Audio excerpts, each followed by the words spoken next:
Everyone, welcome to Satya commerce classes. और आज हम लोग इकोनॉमिक्स की क्लास स्टार्ट होने वाली है, राइट।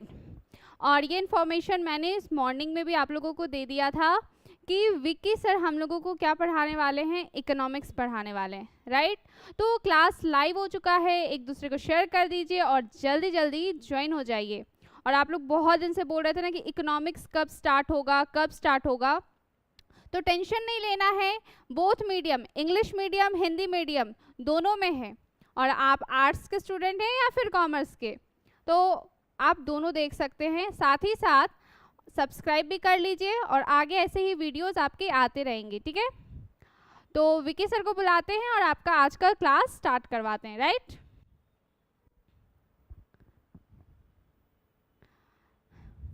तो हम माइक सर को हैंड ओवर कर रहे हैं और सर आपका क्लास लेंगे अब।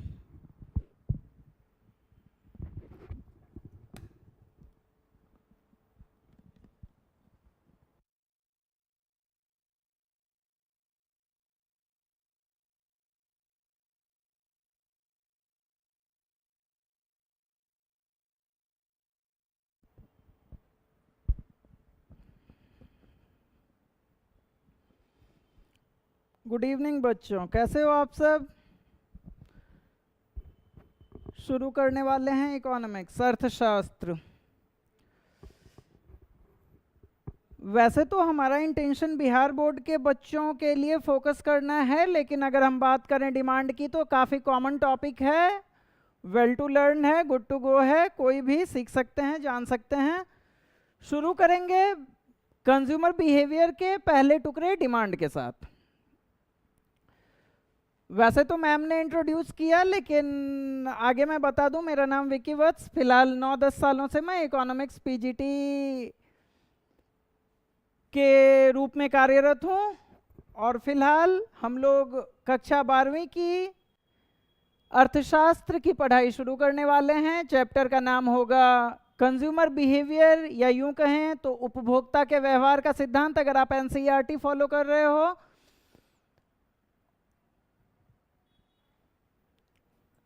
यूटिलिटी के बाद का जो हमारा टुकड़ा है वो है डिमांड। तो शुरू करेंगे बिना किसी देर के। डिमांड,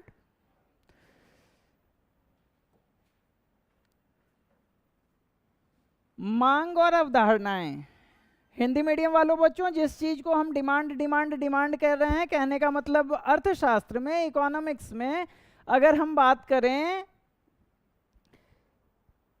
डिमांड की, तो यूं ये मानो ऐसा है कि जैसे बादल और बरसात। कहने का मतलब कि जब भी हम इकोनॉमिक्स बोलेंगे, एक जो कॉमन आदमी रहेगा, एक जो आम आदमी रहेगा, उसे दो टर्म बिल्कुल पता होगा, जो होगा डिमांड और सप्लाई। चाहे इसके कॉन्सेप्ट उसके पास हो ना हो, लेकिन ये दोनों वर्ड से हर कोई फैमिलियर है, that is demand and supply. तो बिल्कुल शुरू से शुरू करेंगे। टॉपिक होगा हमारा डिमांड एंड कॉन्सेप्ट। तो डिमांड है क्या। अगर हम इकोनॉमिक्स के अंदर डिमांड के बारे में बात करें, किसी वस्तु या सेवा की उस मात्रा, वो मात्रा जिसे उपभोक्ता किसी निश्चित समयावधि में किसी निश्चित कीमत पर खरीदने को तैयार है। क्या मतलब है। उदाहरण के तौर पे अभी 100 रुपये में एक टी शर्ट मिल रहा है, मानो सेल है,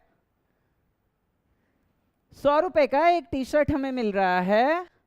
और फॉर एन एग्जाम्पल, एक कोई मिस्टर एक्स है जो कहता है कि I am in need of this T shirt and I will buy 8 4 pieces. क्या मतलब है कि कोई एक इंडिविजुअल किसी एक पर्टिकुलर वस्तु को किसी एक गिवन प्राइस पर खरीदने के लिए तैयार होता है। अगर कोई उपभोक्ता किसी वस्तु को खरीदना चाहता है, मतलब उसे जरूरत है, उसे नीड है, उसे डिजायर है किसी चीज को खरीदने की, तो नीड या डिजायर या अब उसका विश है कुछ खरीदने की, तो सबसे पहली बात कि उपभोक्ता को चाहिए वो वस्तु। Consumer is willing to particularly obtain that. दूसरी बात, चाह तो रहा है वो, खरीदना चाह रहा है, लेकिन अब यहाँ पे दो बात आएगी कि क्या सर वो अफोर्डेबल है या वो अफोर्डेबल नहीं है। अफोर्डेबिलिटी की जब बात आएगी, परचेजिंग कैपेसिटी की जब बात आएगी, क्रय शक्ति की जब बात आएगी, तो अब डिमांड में एक एलिमेंट हम ऐड करेंगे जिसको हम कहेंगे परचेजिंग पावर, या हिंदी मीडियम वालों बच्चे क्रय शक्ति। अब परचेजिंग पावर से तात्पर्य या क्रय शक्ति से हमारा तात्पर्य क्या है? कंज्यूमर के इनकम से, कंज्यूमर के पास अवेलेबल रिसोर्सेज से, उपलब्ध संसाधन से। तो दो चीजें अभी तक हमने सीखी। पहली बात कि उपभोक्ता का मन होना चाहिए, उपभोक्ता का विश होना चाहिए, उसको नीड होना चाहिए, उसको डिजायर होना चाहिए। दूसरी बात कि उसके पास परचेजिंग कैपेसिटी भी होनी चाहिए, परचेजिंग पावर भी होनी चाहिए, क्रय शक्ति हो उपभोक्ता के पास। अगली बात, जिस कीमत पर, प्राइस ऑफ द कमोडिटी, जिस कीमत पर वो बाजार में अवेलेबल है, उपभोक्ता या कंज्यूमर उसी प्राइस पर उस पर्टिकुलर कमोडिटी को लेने के लिए तैयार होना चाहिए। पहली बात, उपभोक्ता का मन होगा, consumer is willing to obtain that particular commodity. दूसरी बात, परचेजिंग पावर होनी चाहिए, उसके पास क्रय शक्ति होनी चाहिए। और तीसरी बात, वो जो उपभोक्ता तैयार हो रहा है तो वो किसी पर्टिकुलर, किसी निश्चित, किसी खास कीमत पर तैयार होना चाहिए। अब हम पढ़ते हैं मांग की परिभाषा और समझते हैं इसे वर्ड बाय वर्ड। मांग से तात्पर्य वस्तु या सेवा की उस मात्रा से है जिसे उपभोक्ता किसी निश्चित समयावधि में किसी निश्चित कीमत पर खरीदने के लिए इच्छुक है।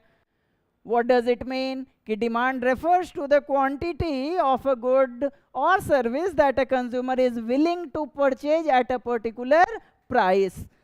तो आई बिलीव कि ये चीज़ें बिल्कुल क्लियर होगी। अगर हम डेफिनेशन के बारे में बात करें, मतलब मांग के परिभाषा के बारे में बात करें, तो कुछ इंपॉर्टेंट चीज है। पहली बात कि निश्चित समयावधि, निश्चित कीमत, एक पर्टिकुलर प्राइस पर जब उपभोक्ता किसी पर्टिकुलर चीजों को खरीदने के लिए तैयार होता है, मांग कहते हैं। बढ़ते हैं आगे।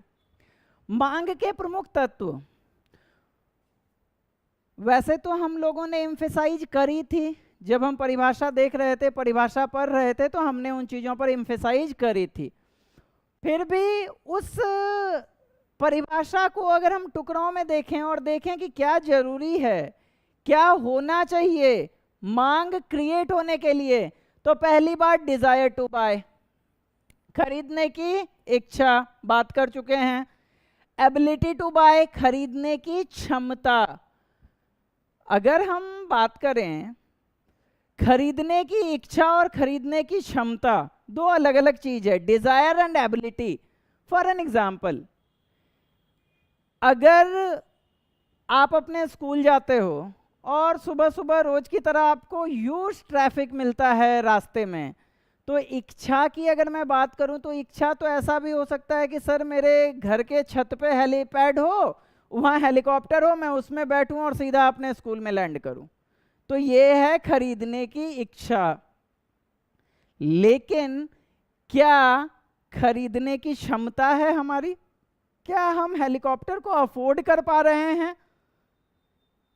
अगर हम हेलीकॉप्टर को अफोर्ड नहीं कर पा रहे हैं तो खरीदने की क्षमता को मैं यहाँ क्रॉस कर देता हूं। कहने का क्या मतलब है कि मांग के प्रमुख तत्व में हम इन चीजों को देखेंगे कि मांग बनने के लिए ये चारों चीजें जरूरी है, किसी एक के बिना मांग बन ही नहीं पाएगा। तो नंबर 1 हमारा क्या था? खरीदने की इच्छा। दूसरी बात खरीदने की क्षमता। आगे बढ़ें, विलिंगनेस टू पे। अब सारे कंजूस लोग यहां देखें, एक बात है खरीदने की क्षमता, मतलब ability to buy, purchasing power है कंज्यूमर के पास, क्रय शक्ति है कंज्यूमर के पास, पैसे हैं हमारे पास। लेकिन पैसा होना और खर्च करने की इच्छा होना दो अलग अलग बात है। आप लोगों ने अक्सर देखा होगा, आपके दोस्त स्टोर पे खड़े होके हमें पता है कि उसकी जेब में पैसा है लेकिन वो पैसा नहीं निकाल रहा है। कहने का मतलब खरीदने की क्षमता है उसमें, खरीदने की इच्छा नहीं है।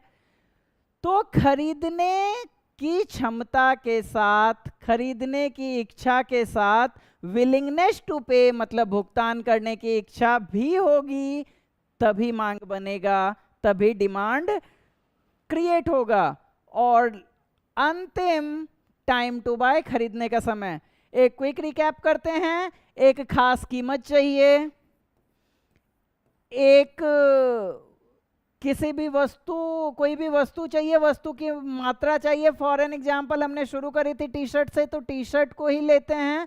फॉर एन एग्जाम्पल 2 पीसेस, ये क्वांटिटी है, ये कीमत है, और कंज्यूमर तैयार है खरीदने को। मतलब पर्टिकुलर इस कंज्यूमर के लिए टी शर्ट की डिमांड 2 यूनिट है। आगे बढ़ते हैं। हाँ, हेलो हेलो हेलो एवरीवन। मांग के प्रकार। अभी तक हमने ये सीखा कि मांग बेसिकली डिफाइन कैसे किया जाता है, मांग से हमें समझ में क्या आता है। तो अभी मेरे सारे बच्चों ये बात तो समझ में आ गई कि मांग सर एक मात्रा है, डिमांड इज अ क्वांटिटी, जो कंज्यूमर चाह रहा है खरीदना, that a consumer is willing to purchase, एक निश्चित कीमत पर, at a particular price. Types of demand, अगला टॉपिक, अगला पॉइंट, मांग के प्रकार। तो बेसिकली माइक्रो इकोनॉमिक्स में, व्यष्टि अर्थशास्त्र में मांग को हम तोड़ेंगे 2 टुकड़ों में। पहला टुकड़ा कहलाएगा व्यक्तिगत मांग, इंग्लिश मीडियम वालों के लिए इंडिविजुअल डिमांड, और दूसरा टुकड़ा कहलाएगा मार्केट डिमांड। क्या है, बिल्कुल एक छोटे से उदाहरण के साथ एक बार में ही क्लियर हो जाएगा। फॉर एन एग्जाम्पल कि कोई पर्टिकुलर इंडिविजुअल, कोई एक व्यक्ति, one individual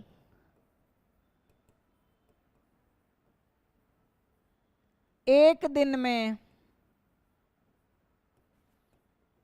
5 litre of water, 5 litre पानी के मांग को दर्शाता है। कहने का मतलब कि एक दिन में एक इंडिविजुअल को 5 लीटर पानी चाहिए।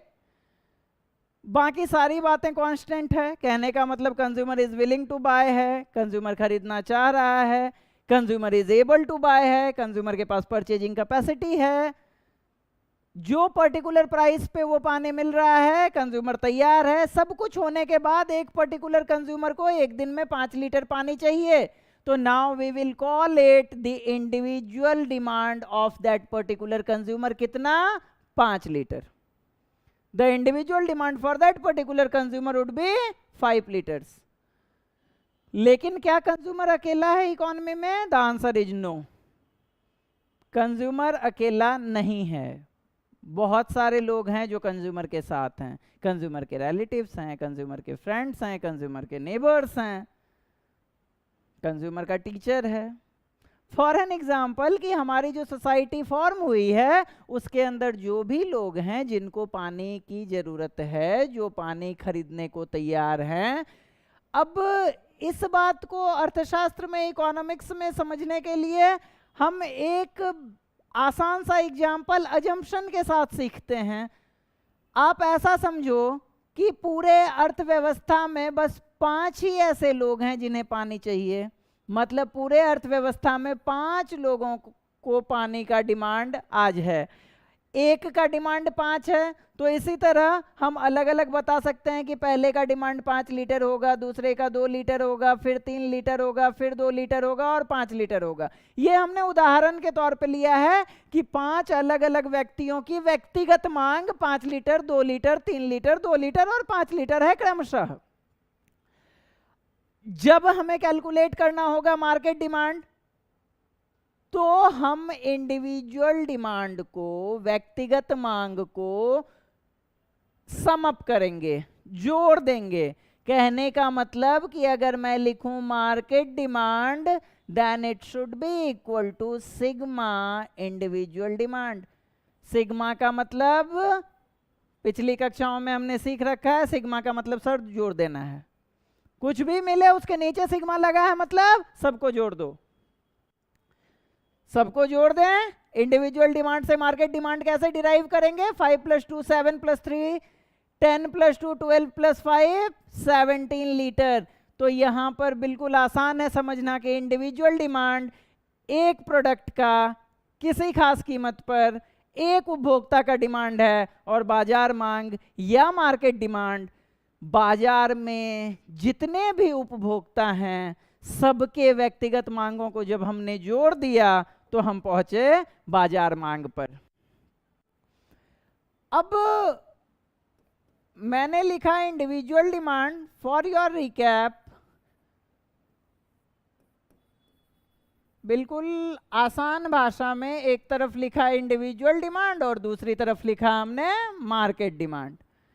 अभी हमने सीखा इंडिविजुअल डिमांड मतलब एक व्यक्ति की मांग, demand for a particular consumer. एक दिन particular price 5 litres of water, demand of a particular person. ऐसे ऐसे 5 लोग आए थे, A B C D E, अलग अलग इंडिविजुअल डिमांड लेके, और हमने माना था कि 5 ही लोग हैं इकोनॉमी में। तो जब हमने सबको ऐड किया तो जो बना वो बना मार्केट डिमांड। फटाफट समझते हैं। व्यक्तिगत मांग किसी वस्तु की वो मात्रा जो एक खास कीमत पर कोई एक व्यक्ति खरीदने को तैयार है। बाजार मांग सभी उपभोक्ताओं के द्वारा अलग अलग व्यक्तिगत मांग रखी गई होगी, जब हम उन्हें जोड़ दें तो हम जहां पहुंचे उसे कहेंगे बाजार मांग।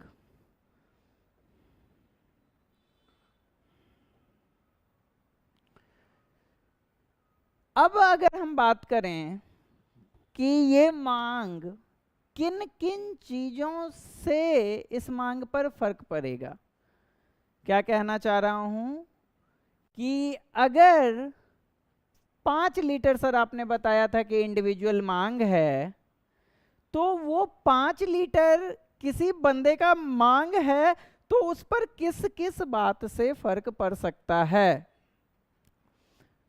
मांग के निर्धारक तत्व, या यूं कहें इंग्लिश मीडियम वालों डिटरमिनेंट्स ऑफ डिमांड। क्या क्या चीजें होंगी जो मांग पे असर डाल सकता है? अगर मांग के बारे में पता करें, जानने की कोशिश करें, तो नंबर 1 जो वस्तु की कीमत होगी, प्राइस ऑफ द कमोडिटी होगी, price of that particular good होगी, उससे फर्क पड़ेगा कि बाजार में मांग कितनी होगी। सस्ती चीजें ज्यादा बिकेंगी, महंगी चीजें कम बिकेगी। क्या ये हमेशा होगा? इन चीजों को जानने के लिए, समझने के लिए अर्थव्यवस्था में हम पढ़ते हैं मांग के निर्धारक तत्व। कि सस्ती चीजें हैं सर ज्यादा बिकेंगी, महंगी चीजें हैं कम बिकेंगी। अगर बाकी सारी बातें बराबर रहती है, कांस्टेंट रहती है, तो हो सकता है जो मैं बोल रहा हूं ये बातें सही भी है। लेकिन अगर कुछ अलग सा सिचुएशन होता है तो जो बातें मैंने बोली वो सच नहीं भी हो सकता है। आइए सीखते हैं मांग को कौन कौन से तत्व निर्धारित करते हैं, क्या क्या डिटरमिनेंट्स हैं डिमांड के। Number 1 price of the commodity, वस्तु की कीमत। वस्तु की कीमत का एकदम सीधा प्रभाव होगा वस्तु की मांग पर। बहुत ज़्यादा महंगी होगी, ज़्यादा नहीं बिक पाएगी क्योंकि कम लोगों की अफोर्डेबिलिटी होगी, कम लोगों की परचेजिंग कैपेसिटी होगी। Number 2 income of the consumer, मतलब कि उपभोक्ता की आय। अगर हम एक ऐसी इकोनॉमी में है जहां उपभोक्ता की आय अच्छी खासी है, उपभोक्ता कमाने वाला है, तो वो डिमांड भी करेगा और अगर उपभोक्ता की आय स्तर, उपभोक्ता का आय स्तर नीचे है, इनकम ऑफ द कंज्यूमर कम है, तो डिमांड भी कम होगा। पहली चीज प्राइस ऑफ द कमोडिटी, दूसरी चीज इनकम ऑफ द कंज्यूमर, तीसरी चीज प्राइस ऑफ रिलेटेड गुड्स। अब इस रिलेटेड गुड्स के कॉन्सेप्ट को हमें समझना होगा। अगर हम बात करें रिलेटेड गुड्स की, तो रिलेटेड गुड्स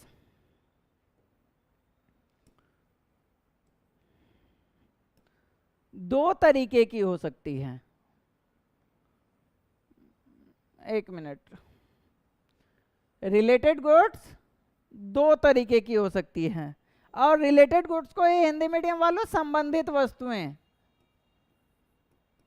कुछ अलग नहीं पढ़ा रहे, संबंधित वस्तुएं। संबंधित वस्तुएं या रिलेटेड गुड्स हमारे 12 इकोनॉमिक्स में दो तरह की होंगी। पहला नाम देंगे स्थानापन्न वस्तुएं। इंग्लिश मीडियम वालों इसे हम सब्स्टिट्यूट गुड्स के नाम से जानेंगे। क्या होगा सब्स्टिट्यूट गुड्स? आपके स्कूल में सब्स्टिट्यूशन लगता होगा। मेडिकल शॉप पे आप दवाई खरीदने जाते हो, केमिस्ट कहता है कि सर हमारे पास ये दवाई तो नहीं है, क्या सब्स्टिट्यूट दे दें? तो सब्स्टिट्यूट का मतलब क्या? सब्स्टिट्यूट का मतलब एक चीज के स्थान पर दूसरे चीज का इस्तेमाल होना, एक चीज के बदले दूसरे चीज को इस्तेमाल करना, यही कहलाएगा सब्स्टिट्यूट। तो सब्स्टिट्यूट वस्तुएं अर्थव्यवस्था की, इकोनॉमी की ऐसी वस्तुएं हैं जिसे हम एक के बदले दूसरे को प्रयोग में ला सकते हैं, उपयोग में ला सकते हैं, यूज कर सकते हैं। एग्जाम्पल के लिए अगर हम बोलें टी एंड कॉफ़ी, वैसे तो पर्टिकुलर चूजी लोगों के लिए चाय और कॉफ़ी दो अलग अलग चीज़ें हैं, लेकिन आमतौर पर ऐसा देखा जाता है कि चाय और कॉफ़ी एक दूसरे के सब्स्टिट्यूट के रूप में काम करता है। जिस किसी व्यक्ति को चाय पीने की आदत होती है वो कभी कभार कॉफ़ी से भी काम चला सकता है, और जिस व्यक्ति को कॉफ़ी पीने की आदत होती है वो कभी कभार चाय से भी काम चला सकता है। तो टी के बदले कॉफ़ी पिया जा सकता है और कॉफ़ी के बदले टी लिया जा सकता है, तो इसे हम कहेंगे स्थानापन्न वस्तुएं, मतलब सब्स्टिट्यूट गुड्स। क्या असर डालेगा ये डिमांड पर?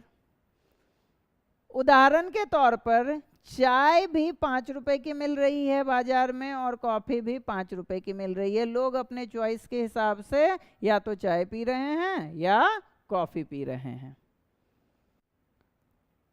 अचानक बाजार परिस्थितियों में, मार्केट कंडीशन में थोड़ा सा बदलाव आता है और गुड इवनिंग, और कॉफ़ी महंगी हो जाती है। फॉर एन एग्जाम्पल, चाय तो 5 का ही रह जाता है लेकिन कॉफ़ी 7 रुपए की हो जाती है। क्या सिचुएशन है?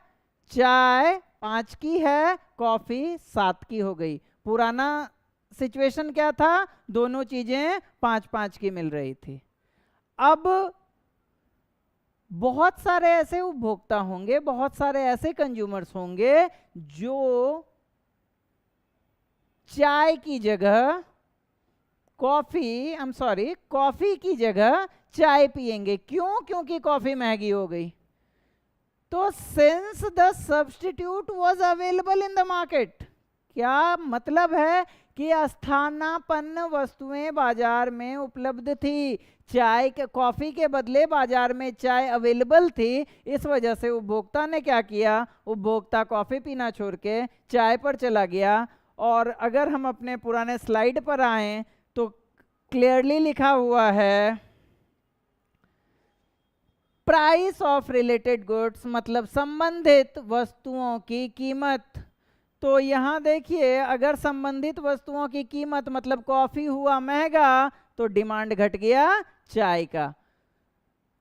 संबंधित वस्तुएं में दूसरी चीजें हम पढ़ते हैं पूरक वस्तुओं को।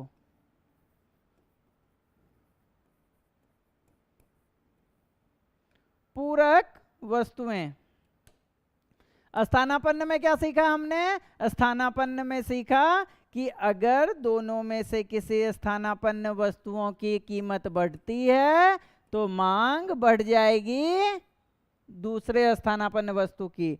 महंगी हुई थी कॉफी, ज्यादा क्या बिका? ज्यादा बिकने लगा चाय। पूरक वस्तुएं, अर्थव्यवस्था में कुछ ऐसी वस्तुएं हैं जिनको उपभोक्ता साथ में यूज करता है।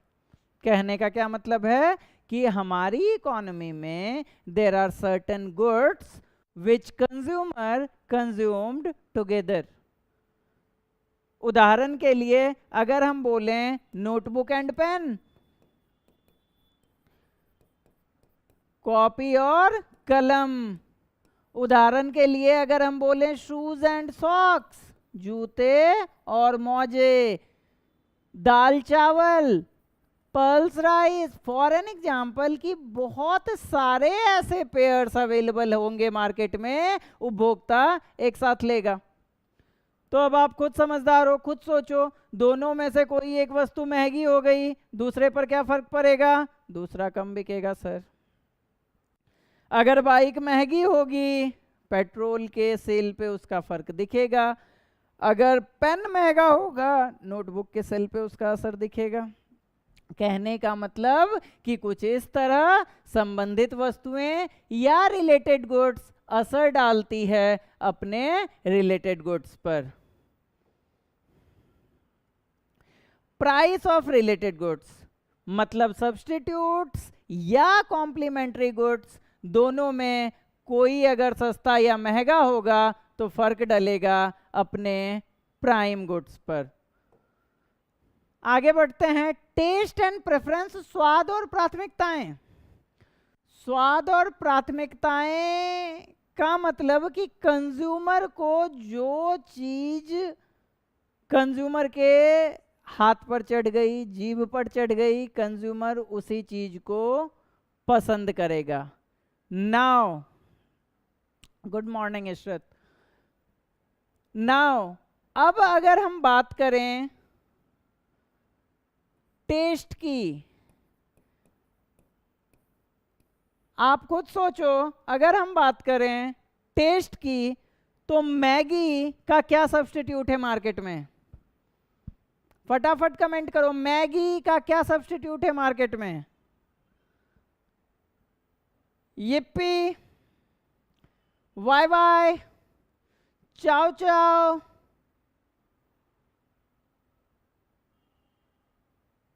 द रियल आंसर इज, जो भी मैगी लवर आप देख रहे हो, द रियल आंसर इज कि सर मैगी का कोई सब्स्टिट्यूट नहीं है।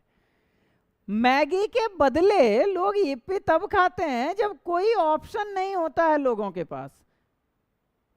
मैगी वाले वाई वाई तब खाते हैं जब लोगों के पास ऑप्शन नहीं होता है। कहीं आप घूमने गए हो, फॉर एन एग्जाम्पल आप कहीं हिल्स पे गए, वहां मैगी अवेलेबल नहीं है, तो in that particular scenario you can go for Wai Wai और चाओ चाओ और any other commodity which is close substitute to Maggi. However, लेकिन कभी गलती से मैगी के बदले मैगी लवर कुछ नहीं ले रहा है, तो क्या मतलब है कि मैगी का टेस्ट कंज्यूमर को पसंद आ गया। अब मैगी आ गई कंज्यूमर को पसंद, मतलब डिमांड और कंज्यूमर का टेस्ट एक डायरेक्शन में जाएगा। टेस्ट एंड प्रेफरेंस मतलब स्वाद और प्राथमिकताएं एक साथ जाएगा। कहने का मतलब कि अगर मैगी के लिए कंज्यूमर का टेस्ट पॉजिटिव है तो मैगी का डिमांड भी पॉजिटिव डायरेक्शन में इससे प्रोपोर्शनेट हो जाएगा। टेस्ट एंड प्रेफरेंस, हाँ ओम देख लिए। Next, expectations about future prices. अब क्या है, now expectation about future prices. इस पे जरा ध्यान देंगे, ये दोनों मीडियम के लिए है इशरत। हम जहाँ कहीं भी इंग्लिश बोल रहे हैं तुम ध्यान दोगे कि हम तुरंत उसको हिंदी में करके प्रेजेंट कर रहे हैं आपके सामने, तो लैंग्वेज बैरियर वाली कोई बात नहीं है। Whether you do follow English medium और हिंदी मीडियम, हम दोनों ही मीडियम के बच्चों को ध्यान में रखकर लेक्चर दे रहे हैं। तो आप किसी भी मीडियम से हो, आप यहाँ स्टे कर सकते हो। बात कर रहे थे हम भविष्य में कीमतों के बारे में अपेक्षाएं, कि क्या मतलब है कि अगर कंज्यूमर को ऐसा लगता है कि नियर फ्यूचर में कोई भी गुड्स महंगा होने वाला है। जब आप कॉमर्स के एक दूसरे पार्ट को, मार्केटिंग को पढ़ते हो, तो उसकी स्ट्रेटजी में आप देखोगे कि मार्केट में हम ये र्यूमर झूठ मूठ का भी फैलाते हैं कभी कभी। जब चीज़ों का स्टॉक ज़रूरत से ज़्यादा हो जाए और मार्केट में कोई उसे खरीदने को तैयार ना हो, तो इस बात पे हम हो सकता है मार्केटिंग के क्लास में कभी बात करें। वापस आते हैं एक्सपेक्टेशन अबाउट फ्यूचर प्राइसेस, भविष्य की कीमतों के बारे में अपेक्षाएं। कभी कभी आपने देखा होगा मार्केट में एक न्यूज आया कि प्याज महंगा होने वाला है या नमक महंगा होने वाला है। कंज्यूमर क्या करेगा? कंज्यूमर कोशिश में रहेगा कि उस पर्टिकुलर कमोडिटी को जो महंगा होने वाला है वो चीज़ें कंज्यूमर स्टॉक कर ले। फॉर एन एग्जाम्पल, अगर हम और तुम नमक के 5 से 7 से 10 किलो को स्टॉक कर लें तो आने वाले महीने, 2 महीने, 3 महीने नमक का कंजम्पशन चलता रहेगा, हमारे घर में कोई दिक्कत नहीं होगी। तो अगर एक न्यूज आता है हमारे कान में कि नमक महंगा होने वाला है, क्या करेंगे? फटाफट स्टोर पे जाएंगे, 10 के बदले अगर 12 या 15 का भी मिलेगा तो हम बोलेंगे फटाफट पैक करो, और हम नमक को स्टॉक करके रख लेंगे। तो अगर एक्सपेक्टेशन है कि फ्यूचर में प्राइस बढ़ जाएगी, तो इस बात पे भी डिमांड को फर्क पड़ेगा कि अगर वो फ्यूचर में, नियर फ्यूचर में प्राइसेस बढ़ने वाली है तो डिमांड अभी बढ़ जाएगा उस चीज़ों का। और अगर ऐसा कोई न्यूज है कि फ्यूचर में चीज़ें सस्ती हो जाएंगी, फ्यूचर में कोई भी कमोडिटी और सस्ती हो जाएगी, तो फिर अगर हम डिमांड को पोस्टपोन कर सकते हैं, डिमांड को स्थगित कर सकते हैं, मांग को रोक सकते हैं, तो रोक लेंगे। बहुत सारे ऐसे लोग होंगे जो होली वाले दिन मटन को एब्सटेन कर देते होंगे कि नहीं भैया आज नहीं खाएंगे, आज 800 रुपये किलो, आज 1000 रुपये किलो बिक रहा है, आज भर रुक जाते हैं, कल खा लेंगे। तो इसमें क्या हुआ? डिमांड पोस्टपोन हो रहा है। क्यों हो रहा है? क्योंकि उसे पता है कि होली के अगले दिन मटन सस्ता होगा। आज 1000 का अगर बिक रहा है तो कल के डेट में यही मटन 800 का, 750 का, 700 का भी बाजार में अवेलेबल होगा। बहुत सारे ऐसे स्ट्रैटेजिक लोगों को आपने देखा होगा, जब वो सब्जी खरीदने बिल्कुल लेट आवर में जाएंगे। लेट आवर में वो क्यों जा रहे हैं? क्योंकि अपेक्षा, एक्सपेक्टेशन है उनकी कि लेट आवर में सब्जियां सस्ती मिलेगी। क्या मतलब है कि एक्सपेक्टेशन अबाउट फ्यूचर प्राइसेस, मतलब भविष्य की कीमतों के बारे में अगर अपेक्षाओं की बात हम करें, तो अगर भविष्य में चीजें महंगी होने वाली है तो डिमांड अभी बढ़ेगा, और अगर भविष्य में चीजें सस्ती होने वाली है तो डिमांड अभी कम हो जाएगा। बढ़ते हैं आगे, पॉपुलेशन साइज। अच्छा, पॉपुलेशन साइज बेटा असर डालेगा मार्केट डिमांड पे, बाजार मांग पर। बिल्कुल आसान है समझना, बिना समय गवाए हुए। जितना ज्यादा पॉपुलेशन होगा बाजार मांग उतना बड़ा होगा। सीधी सी बात, जितने ज्यादा लोग उतना ज्यादा मांग। तो बाजार मांग तब ज्यादा होगा जब पॉपुलेशन ज्यादा होगा। और अंतिम है एडवर्टीजमेंट एंड फैशन, मतलब विज्ञापन और फैशन भी असर डालेगा हमारे मांग पर। बहुत सारी ऐसी चीजें हैं मार्केट में जिसका आप नाम बोलो तो आपके जुबान पर उसका एडवर्टीजमेंट लग गया है। For an example, washing powder Nirma. अब जब आप निरमा कंपनी पे जाते हो तो ना चाहते हुए भी उसके ऐड को गाने लगते हो, वॉशिंग पाउडर निरमा, उजाला 4 बूंदों वाला। कहने का मतलब कि ऐसा मार्केटिंग, ऐसी एडवर्टीजमेंट आपके दिमाग में डाली गई है कि उपभोक्ता या कंज्यूमर के नस नस में वो प्रोडक्ट बस गया। अब फॉर एन एग्जाम्पल, अभी यहाँ जितने भी बच्चे हैं, अगर मैं विज्ञापन का आपको बेहतरीन असर दिखाऊं तो अगर मैं पूछूं कि बेटा फोन किस कंपनी का खरीदोगे, कीमत के बारे में मत सोचो, तो आप बोलोगे सर एप्पल।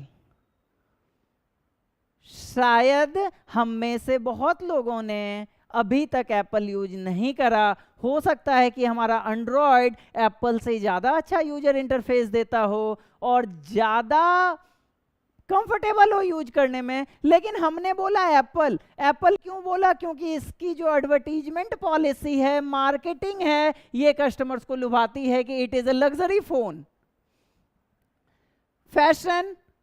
फैशन डिराइव होगा बेटा हमारे फिल्म स्टार से, मतलब मार्केट में क्या फैशन चल रहा है उस हिसाब से। एक समय रहा होगा जब बेल बॉटम पैंट के बारे में अगर बात करें तो वो काफ़ी महंगा, काफ़ी फैशनेबल होगा। अमिताभ बच्चन जब उसको पहन के पर्दे पर आता होगा तो लोग कहते होंगे नहीं हमें भी ऐसा ही पैंट खरीदना है। एक टाइम आया जब फैशन बदला, तो अब अगर हम विज्ञापन या फैशन के बारे में बात करेंगे तो जिस ओर बाजार का, समाज का फैशन या विज्ञापन चल रहा होगा, हमारा मांग उसी ओर चल पड़ेगा। क्विक रिकैप में देखेंगे किन किन चीज़ों से फर्क पड़ेगा हमारे मांग को। पहली बात वस्तु की कीमत, दूसरी बात उपभोक्ता की आय, तीसरी बात रिलेटेड गुड्स की कीमत, चौथी बात टेस्ट एंड प्रेफरेंस, पांचवी बात फ्यूचर की एक्सपेक्टेशन, सस्ती होने वाले है, महंगी होने वाली है, और लास्ट बात एडवर्टीजमेंट या फैशन किस हिसाब से कहाँ डिराइव होगा। अब तक क्या करा? अब तक करा हमने डिमांड का डेफिनेशन। क्या होता है? Particular quantity of a commodity that a consumer is willing to purchase at a particular price during given interval of time. मतलब वस्तु की वह मात्रा जो एक उपभोक्ता किसी खास कीमत पर खरीदने को तैयार हो, मांग कहलाएगा। दो प्रकार कर देंगे, एक आदमी का मांग है, सिंगल इंडिविजुअल का मांग है, नाम दे देंगे इंडिविजुअल डिमांड, मतलब व्यक्तिगत मांग। ज्यादा सभी कंज्यूमर्स के मांग को एक साथ दिखाना रहेगा, नाम दे देंगे बाजार मांग, मार्केट डिमांड। उसके बाद देखा हमने कि मांग पर किन किन चीजों का फर्क पड़ेगा। तो तीन चीजें कवर करी है अभी तक हम लोगों ने। अब आगे बिहार बोर्ड वाले बच्चों, काफी इंपॉर्टेंट क्वेश्चन है, लगभग हर साल पूछा जाने वाला सवाल है। या तो वो ऑब्जेक्टिव में पूछ ले या एक्सप्लेनेशन वाले में पूछे। नाम है मांग का नियम, लॉ ऑफ डिमांड। बहुत आसान सा नियम है, नॉन कॉमर्स वालों, ऐसे बच्चे जो इकोनॉमिक्स नहीं पढ़ते हैं, आप भी सीखोगे। क्या है? Other things being equal. और सारे बच्चे ध्यान रखना, यहाँ मार्क्स कट होता है। बच्चे पूरा लॉ लिख के बस ये नहीं लिखते हैं और यहाँ मार्क्स डिडक्ट हो जाता है। अदर थिंग्स बीइंग इक्वल मतलब अन्य बातें समान रहने पर। ये बहुत ही इंपॉर्टेंट फैक्टर है, इसे हम भूल नहीं सकते, छोड़ नहीं सकते, मिस नहीं कर सकते। As the price of a good falls, its quantity demanded rises and vice versa. क्या मतलब? अगर किसी कमोडिटी का प्राइस ऊपर जाएगा, बढ़ेगा, इंक्रीज हो जाएगा, तो उस प्राइस का डिमांड फॉल हो जाएगा, नीचे चला जाएगा, घट जाएगा। आसान है concept? Yes no maybe? आसान है मांग का नियम। अगर कमोडिटी महंगा होगा, कमोडिटी कम बिकेगा, कमोडिटी सस्ता होगा, कमोडिटी ज्यादा बिकेगा। इंपॉर्टेंट क्या है? अदर थिंग्स बीइंग इक्वल, अन्य बातें समान रहने पर। मतलब अगर 1 मार्क्स 2 मार्क्स किसी में भी ये क्वेश्चन आता है, what do you mean by law of demand? So other things being equal, as the prices of a goods fall, its quantity demanded rises and vice versa. मतलब महंगा होगा कम बिकेगा, सस्ता होगा ज्यादा बिकेगा। इंपॉर्टेंट क्या है? इंपॉर्टेंट है other things being equal, अन्य बातें समान रहने पर। अब अक्सर बच्चों का सवाल होता है कि सर ये अन्य बातें क्या हैं? तो अन्य बातों का मतलब, एक उदाहरण लेते हैं, एक एग्जाम्पल लेते हैं कि अभी के टाइम पे जब हम लोग जुलाई के महीने में आगे बढ़ रहे हैं, मार्केट चलते हैं और देखते हैं डिमांड किसी particular commodity, just say umbrella का, बरसात का मौसम है, मॉनसून का टाइम चल रहा है। अब अम्ब्रेला का डिमांड कुछ है, फॉर एन एग्जांपल 4000 यूनिट्स, किसी पर्टिकुलर स्टेट का, किसी पर्टिकुलर डिस्ट्रिक्ट का, किसी पर्टिकुलर इकोनॉमी का डिमांड। अब अगर अन्य बातें क्या है, हम वो सीख रहे हैं। What are the other things, we are trying to learn that particular things, the other things equal, other things being equal. क्या है अदर थिंग्स? अब अदर थिंग्स आर थिंग्स जो अभी हम लोग बदलेंगे। अभी से बारिश होनी शुरू हो जाती है, इट स्टार्ट्स रेनिंग नाउ, और आने वाले 3 दिनों तक बारिश रुकती ही नहीं है, बिल्कुल मूसलाधार बारिश, हेवी रेनिंग, बारिश हुए जा रही है, हुए जा रही है, हुए जा रही है। क्या होगा?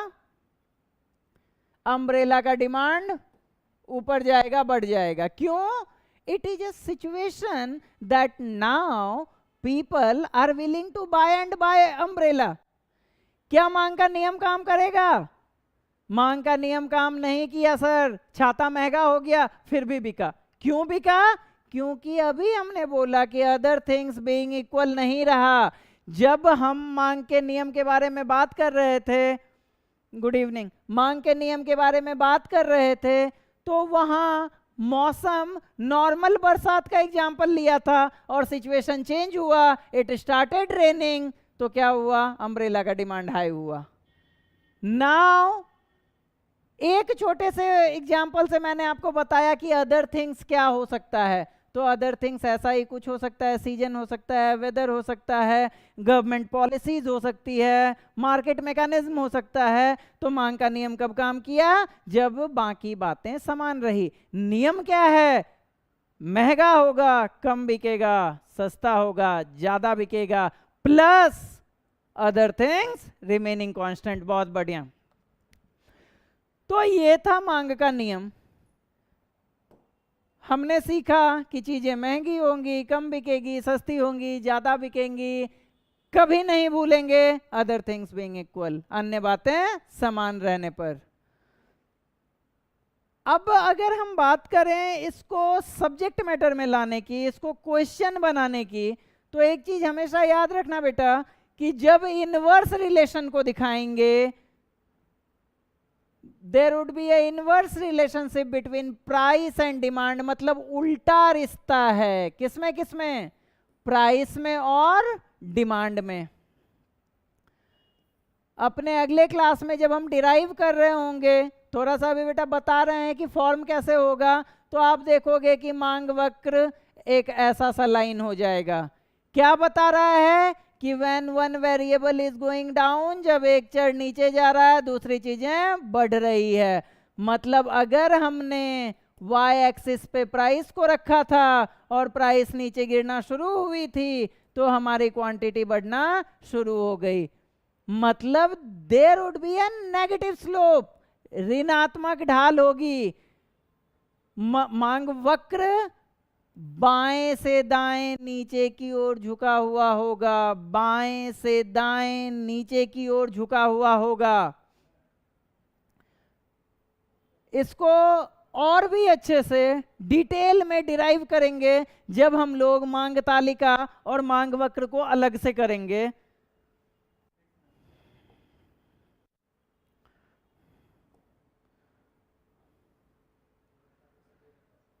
अब अभी हमने सीखा था कि मांग वक्र में जो अन्य बातें थी वो क्या थी, उसको थोड़ा सब्जेक्ट मैटर बना के सीखते हैं। आओ, क्या क्या चीजें इक्वल होनी चाहिए? Number one, income of the consumer remains constant, कि ड्यूरिंग द टाइम पीरियड जब हम लोग मांग के नियम की जांच कर रहे हैं, लॉ ऑफ डिमांड को वेरीफाई कर रहे हैं, तो उस टाइम पे income of the consumer constant होना चाहिए।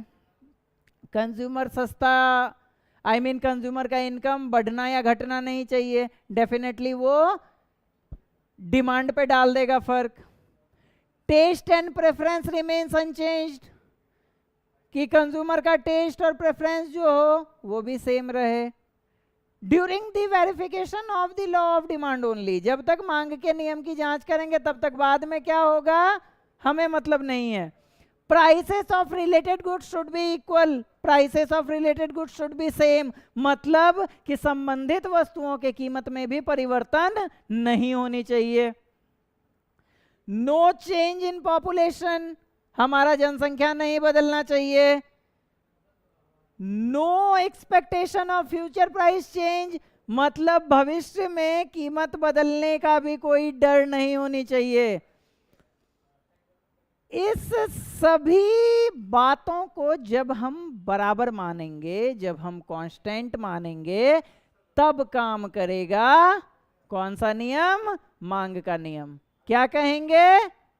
सर चीजें सस्ती होंगी, ज्यादा बिकेंगी, महंगी होगी, कम बिकेंगी, अन्य बातें इक्वल रहे तो। बहुत बढ़िया, बढ़ जाएं आगे।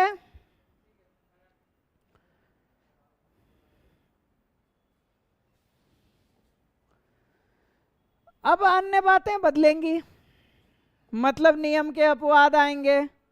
आते हैं, सीखते हैं मांग के नियम का क्या अपवाद है, कौन कौन सी और भी वस्तुएं हैं जहां पर मांग का नियम काम नहीं करेगा, वस्तुओं का क्या नाम होगा। इंपॉर्टेंट है, पहला सीखेंगे गिवन गुड्स। क्या है गिवन गुड्स? हिंदी में भी बेटा इसको गिवन वस्तुएं ही कहेंगे। आप ये मत सोचना कि सर ट्रांसलेट करके कुछ नाम और लेके आने वाला, नहीं। गिफेन एक इकोनॉमिस्ट का नाम था, उन्होंने ये कॉन्सेप्ट दिया, इस वजह से उस वस्तुओं का नाम हम हिंदी में लें या इंग्लिश में लें, गिफेन मीन्स गिफेन। गिफेन वस्तुएं हिंदी में, गिफेन गुड्स इंग्लिश में। इकोनॉमी में कुछ ऐसी वस्तुएं हैं जो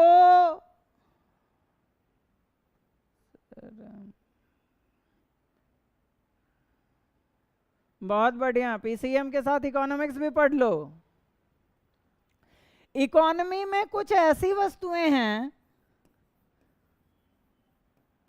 जो वस्तुएं दो तरह की है। यहां समझना, जितने भी पीसीएम वाले बच्चे जो मजे लेने के लिए पढ़ रहे हैं बिल्कुल सुनते रहिए, बाकी हमारे कॉमर्स वाले लोग बिल्कुल ध्यान से देखोगे।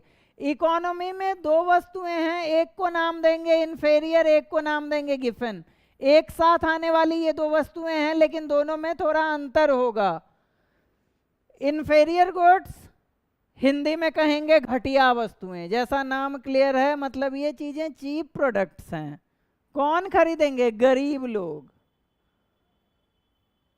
10 रुपए केजी, 12 रुपए केजी का चावल इन्फेरियर है, तुम नहीं खाओगे, तुम नहीं खरीदोगे, तो क्या बिकेंगी? नहीं बिकेंगी, कम बिकेंगी सर। जो अफोर्ड नहीं कर पा रहा है वो खरीदेंगे सर। अब अगर एक समोसा के बारे में एग्जांपल लें, 10 रुपए, 12 रुपए, 15 रुपए, 18 रुपए, 25 रुपए रेट है। अगर अभी कोई समोसा 2 रुपए में बेचे तो यही है इन्फेरियर गुड्स। तुम्हें भरोसा ही नहीं होगा कि 2 रुपए में वो पता नहीं कौन सा आलू दे रहा होगा सर। तो इन्फेरियर गुड्स मतलब घटिया वस्तुएं, ये उन लोगों के द्वारा खरीदी जाएंगी जिनकी परचेजिंग कैपेसिटी, क्रय शक्ति बहुत कम होंगी। इन्फेरियर गुड्स,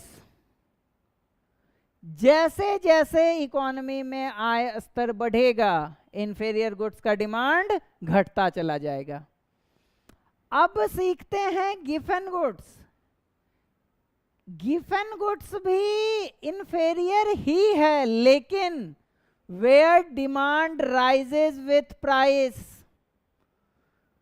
मतलब कि ऐसी वस्तुएं जिसको तुम महंगी अगर कर दो तो वो ज्यादा बिकने लगी। बड़ा मजेदार एग्जाम्पल लेंगे अभी हम लोग। देखो क्या है ये गिफन। एक कार आई मार्केट में, रतन टाटा का ख्वाब, रतन टाटा का सपना। गाड़ी का नाम था टाटा नैनो। बिकी? आंसर इज नहीं सर, बिकी ही नहीं। क्यों नहीं बिकी? उसको खरीदने के बाद लोगों को ऐसा लगने लगा कि हम खुद इन्फीरियर बन गए, समाज से अलग हो गए। अब तुम नॉर्मल एक बाइक अगर नैनो के बगल में खड़ी कर दो तो तुम्हें लगेगा कि ये बाइक मेरी नैनो से ज़्यादा वैल्यूएबल है, क्योंकि उसकी एडवर्टीजमेंट का जो स्ट्रेटजी था शायद वो गलत था। टाटा जी ने सोचा कि अगर हम लाख रुपए में भारत वालों को कार दें तो मिडिल क्लास लोग, बेसिकली लोअर मिडिल क्लास लोग, बाइक से कार पर आ जाएं। लेकिन हमें ये मंजूर नहीं था। हम जब भी ऐसा बोलेंगे ना कि लाख टकिया कार हम खरीद रहे हैं, तो हम खुद में इन्फीरियर फीलिंग्स लेके आएंगे। तो टाटा नैनो एक ऐसा ही गुड्स का एग्जाम्पल था जो फ्लॉप हो गई, नहीं बिकी, इन्फीरियर गुड्स के कैटेगरी में चली गई। इस स्ट्रेटजी को बदलते हैं। तुम सोचो कि तुम टाटा के स्ट्रेटजी बिल्डर हो, स्ट्रेटजी बनाने वाले आदमी हो। तुमने सेम गाड़ी, सेम कॉस्ट कंपनी को लग रही है, तुमने स्ट्रेटजी बदली। तुमने बोला नैनो का छत खोल देंगे, नैनो को ओपन कार बनाएंगे, छत नहीं होगा नैनो में, 4 सीटर्स नहीं 2 सीटर्स बनाएंगे हम नैनो को, 2 ही लोग बैठेंगे नैनो पे, और हम एडवर्टीजमेंट करेंगे कार ऑफ टाटा या कार ऑफ द ईयर, कुछ ऐसा, और सर प्राइस रखेंगे इसका 15 लाख कि अफोर्डेबल स्पोर्ट्स कार। कुछ नहीं बदल रहे हम, इंजन भी वही है, बाकी गाड़ियों में आगे लगी होती है, इसमें पीछे लगा था। अब लोगों के रवैये को बदलते हुए देखना कि इकोनॉमी कैसे काम कर रहा है। अभी जो आदमी कह रहा था बेटा कि ये नैनो के इंजन का आवाज ऑटो के तरह लग रहा है, वही आदमी जब 15 लाख में स्पोर्ट्स ओपन कार खरीद के जाता ना, तो वो क्या कह रहा होता लोगों से कि आपने स्पोर्ट्स व्हीकल चलाई नहीं कभी, ये जो अलग आवाज है ना ये स्पोर्ट्स व्हीकल का आवाज है। और 15 लाख में 2 सीटर कार पहली बार टाटा ने स्पोर्ट्स कार लॉन्च किया। कहने का मतलब कि जब कंज्यूमर को फील हुआ कि ये इन्फीरियर नहीं है, इसको खरीदने से हमारी इज्जत बढ़ेगी, तो चीजें शायद ज्यादा बिकती। To cut it short, Giffen goods वो गुड्स होगा जो महंगा होगा तो ज्यादा बिकेगा। फिर से कह रहे हैं बेटा, गिफन वस्तुएं वो वस्तुएं होंगी जो महंगी होगी तो ज्यादा बिकेगी, अपने कीमत पर रहेगी तो कम बिकेगी, सस्ती होगी तो और भी कम बिकेगी। एग्जाम्पल में हम लोग रखेंगे चीप फूड आइटम्स को, जो सस्ती हो जाएंगी उनका डिमांड और घट जाएगा। तो गिफन गुड्स क्या हो गया, इसका डिमांड और प्राइस एक डायरेक्शन में चलेगा। ठीक है, मांग का नियम में बेटा क्या पढ़ा, इनवर्स रिलेशन, प्राइस इधर जाएगा डिमांड इधर जाएगा। फॉर एन एग्जाम्पल, प्राइस ऊपर डिमांड नीचे, गिफन गुड्स में ये चीजें पलट जाएंगी, प्राइस ऊपर डिमांड भी ऊपर, प्राइस नीचे डिमांड भी नीचे।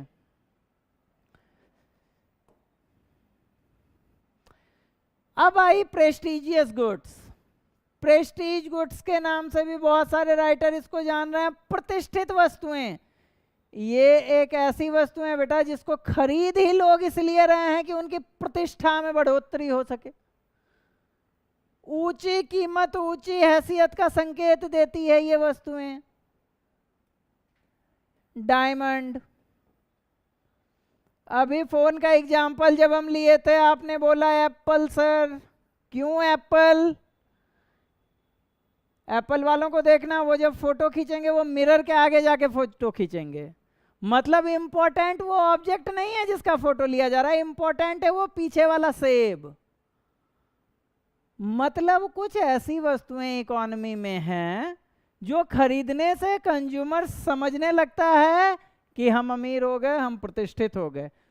तो ऐसे वस्तुओं का डिमांड कैसा रहेगा, मांग के नियम से इन वस्तुओं के डिमांड पे कोई फर्क नहीं पड़ेगा। Income level of the economy के साथ ये पॉजिटिव रिलेशन में रहेंगे। जितनी हमारी इकोनॉमी में अमीर लोगों की संख्या बढ़ेगी, ऐसी चीजों का डिमांड बढ़ता चला जाएगा। मतलब सर कहानी अच्छी लगी, लेकिन याद क्या रखना है? तो याद बेटा ये रखना है कि प्रतिष्ठित वस्तुओं पे मांग का नियम काम नहीं करेगा। The law of demand will never operate on प्रतिष्ठित वस्तुएं, on prestigious goods. Good evening Anmol. आगे बढ़ें।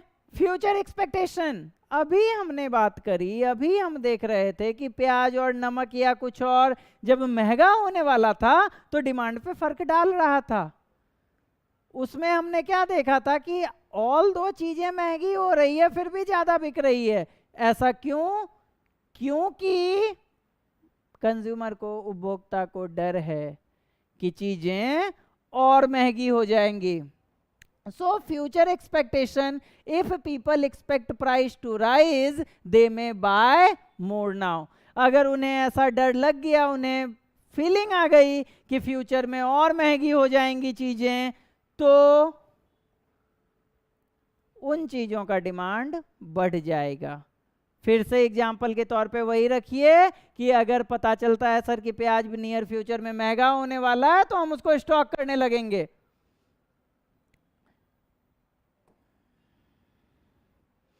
एमरजेंसीज, आई बिलीव ये लास्ट ही पॉइंट है बेटा। हाँ, एमरजेंसीज खत्म कर रहे हैं, ध्यान से सुनो। एमरजेंसीज का मतलब हिंदी में अगर बोला जाए तो आपातकालीन स्थिति। अभी कोरोना आ गया था थोड़े टाइम पहले, हम लोग आई विटनेस रहे कोरोना के थोड़े टाइम पहले। अभी भी उधर अगर बात करें वॉर की तो इंडिया, पाकिस्तान, फिलिस्तीन, इजराइल, बहुत सारा ऐसा सिचुएशन था जब जहां पे वॉर सा हो गया था, पैनिक हो गया था। तो जब भी कभी इमरजेंसी का सिचुएशन आएगा, जब भी कभी पैनिक का सिचुएशन आएगा, वॉर का सिचुएशन आएगा, इन सब टाइम पे अपना लॉ ऑफ डिमांड काम नहीं करेगा।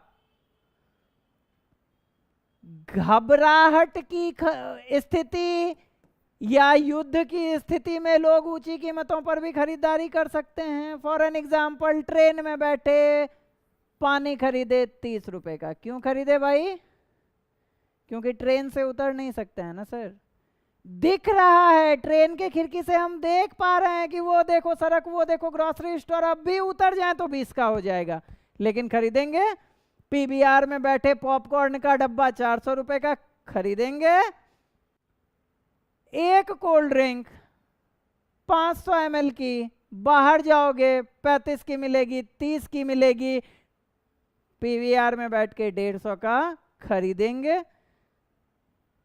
सर आपने बोला इमरजेंसी, क्या ये आपात स्थिति है पीवीआर या ट्रेन में बैठना? नहीं बेटा, इसी सिचुएशन से हम आपको डिराइव करने वाले हैं कंडीशन ऑफ पैनिक और मोर कंफर्ट। या तो युद्ध जैसी स्थिति है, मतलब जब तुमको ऐसे लगे कि खरीदना बेहद जरूरी है, अभी चाहिए, तो इन सभी स्थितियों में, चाहे वो बहुत ज्यादा कंफर्ट की स्थिति रहे, इमरजेंसी आ गई हो, कोई पैनिक हो रहा हो, इस सभी ही कंडीशंस में मांग का नियम काम नहीं करेगा। खत्म करते हैं एक क्विक रिकैप के साथ। क्या पढ़ा? डिमांड पढ़ा सर। डिमांड में क्या पढ़ा? तो डिमांड का डेफिनेशन पढ़ा, मांग की परिभाषा पढ़ी। और क्या पढ़ा? तो एलिमेंट्स पढ़ा जो इंपॉर्टेंट था। किन चीजों को होना ही चाहिए मांग में को होने के लिए। टाइप्स पढ़ा सर, इंडिविजुअल डिमांड पढ़ा, मार्केट डिमांड पढ़ा, that means type of demand पढ़ लिया हम लोगों ने। और क्या पढ़ा? लॉ ऑफ डिमांड पढ़ा। क्या और कुछ पढ़ा? तो नंबर 5 एक्सेप्शंस पढ़े। तो आज का दिन, शनिवार का दिन, पढ़ाई क्या की हम लोगों ने? तो हमने पढ़ी अपने माइक्रो इकोनॉमिक्स की बेहद इंपॉर्टेंट, बेहद कॉमन, बहुत जरूरी टॉपिक नाम था डिमांड। सीख क्या गए? लर्निंग ऑब्जेक्टिव क्या रहा क्लास का? लर्निंग ऑब्जेक्टिव रहा कि अब हम डिमांड को डिफाइन कर सकते हैं, डिमांड के एलिमेंट्स के बारे में बता सकते हैं, डिमांड के टाइप्स के बारे में बता सकते हैं, लॉ ऑफ डिमांड बता सकते हैं, और ये भी बता सकते हैं कि लॉ ऑफ डिमांड कहाँ काम नहीं करेगा।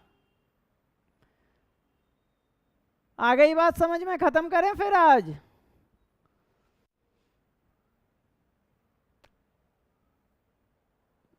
अगले क्लास में मिलते हैं और फिर और भी ज़्यादा रोचक बातों को सीखेंगे। इलास्टिसिटी बचा है इस टॉपिक में, इलास्टिसिटी को कवर करेंगे, डिमांड शेड्यूल, डिमांड कर्व को कवर करेंगे, और उसके बाद हमारा जो डिमांड का मेन बेसिक एक बड़ा सा टुकड़ा है माइक्रो इकोनॉमिक्स में, वो खत्म हो जाएगा। चलो मिलते हैं फिर।